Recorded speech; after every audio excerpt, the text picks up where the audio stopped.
ಕೊಡಗೆಹಳ್ಳಿಯಲ್ಲಿ ನಿನ್ನೆ ಅಷ್ಟೇ ನಾವು ಒಂದು ಸ್ಟೋರಿಯನ್ನು ತೋರಿಸಿದ್ವಿ. ಹೇಗೆ ಹೆತ್ತ ತಾಯಿ ತನ್ನ ಇಬ್ಬರು ಮಕ್ಕಳನ್ನ ಸಾಯಿಸಿ ತಾನು ಕೂಡ ಆತ್ಮಹತ್ಯೆಗೆ ಶರಣಾಗಿದ್ರು ಅಂತ. ರೀಸನ್ ಏನು ಅಂತ ನಿನ್ನೆ ಗೊತ್ತಾಗಿರಲಿಲ್ಲ, ಬಟ್ ಈಗ ರಿವೀಲ್ ಆಗಿದೆ ಪೊಲೀಸರ ಪ್ರಾಥಮಿಕ ಇನ್ವೆಸ್ಟಿಗೇಷನ್ನಲ್ಲಿ.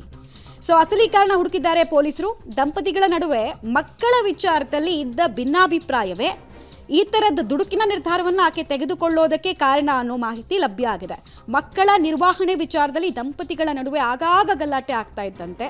ಅದೇ ರೀತಿ ಕಳೆದ 5 ದಿನಗಳ ಹಿಂದೆ ಕೂಡ ದಂಪತಿಗಳ ನಡುವೆ ಗಲಾಟೆ ಆಗಿದ್ದ ವಿಚಾರದಿಂದ ನೊಂದು ಕುಸುಮ 6 ವರ್ಷದ ಶ್ರೇಯಾನ್ ಮತ್ತು 1 ವರ್ಷದ ಚಾರ್ವಿಯನ್ನ ಕೊಂದು ತಾನು ನೇಣು ಬಿಗಿದುಕೊಂಡು ಆತ್ಮಹತ್ಯೆಗೆ ಶರಣಾಗಿದ್ದಾಳೆ. ಪೊಲೀಸರ ಪ್ರಾಥಮಿಕ ತನಿಖೆ ವೇಳೆ ಇದು ಕೂಡ ಗೊತ್ತಾಗಿದೆ. ಸದ್ಯ ಘಟನೆ ಬಗ್ಗೆ ಕೊಡಿಹಳ್ಳಿ ಪೊಲೀಸರಿಗೆ ಪ್ರಕರಣವನ್ನು ದಾಖಲಿಸಿಕೊಂಡಿದ್ದು ಡೆತ್ ನೋಟ್ ಮತ್ತು ಘಟನಾ ಸ್ಥಳದಲ್ಲಿ ಮೃತ ಕುಸುಮಳ ಫೋನನ್ನು ಸೀಸ್ ಮಾಡಿದ್ದಾರೆ.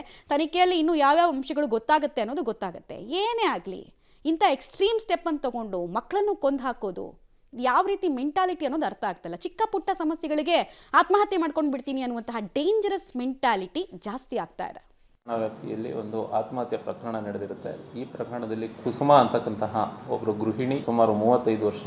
ಇವರು ಕೆಲವು ಕೌಟುಂಬಿಕ ಕಾರಣಗಳಿಂದ ಮನನೊಂದು ತಮ್ಮ ಇಬ್ಬರು ಮಕ್ಕಳನ್ನ, ಮಗ 6 ವರ್ಷ ಶ್ರೇಯನ್ ಅಂತ, ಮಗಳು 1 ವರ್ಷ 9 ತಿಂಗಳು, ಹೆಸರು ಚಾರ್ವಿ ಅಂತ, ಇವರಿಬ್ರು ಕೂಡ ಉಸಿರುಗಟ್ಟಿ ಕೊಲೆಗೈದು ತಾನು ಕೂಡ ಆತ್ಮಹತ್ಯೆಗೆ ಶರಣಾಗಿದೆ. ಇದು ಪ್ರಕರಣ ದಾಖಲಾಗಿದೆ, ತನಿಖೆ ನಡೀತಾ ಇದೆ. ನಿಖರವಾದ ಕಾರಣಗಳು ತನಿಖೆಯಿಂದ ಪತ್ತೆ ಆಗಿದೆ. ಮಕ್ಕಳನ್ನ ಉಸಿರುಗಟ್ಟಿಸಿ ಸಾಯಿಸಿರ್ತಕ್ಕಂಥದ್ದು ಮೇಲ್ನೋಟಕ್ಕೆ ಕಂಡು ಬಂದಿದೆ. ಇನ್ನು ಪೋಸ್ಟ್ ಮಾರ್ಟಮ್ ರಿಪೋರ್ಟ್ ಬರಬೇಕಾಗಿದೆ, ಹಾಗೂ FSL ವರದಿಗಳು ಕೂಡ ಬಾಕಿ. ಮದುವೆಯಾಗಿ 2015ರಲ್ಲಿ ಮದುವೆ ಆಗಿರ್ತಾರೆ.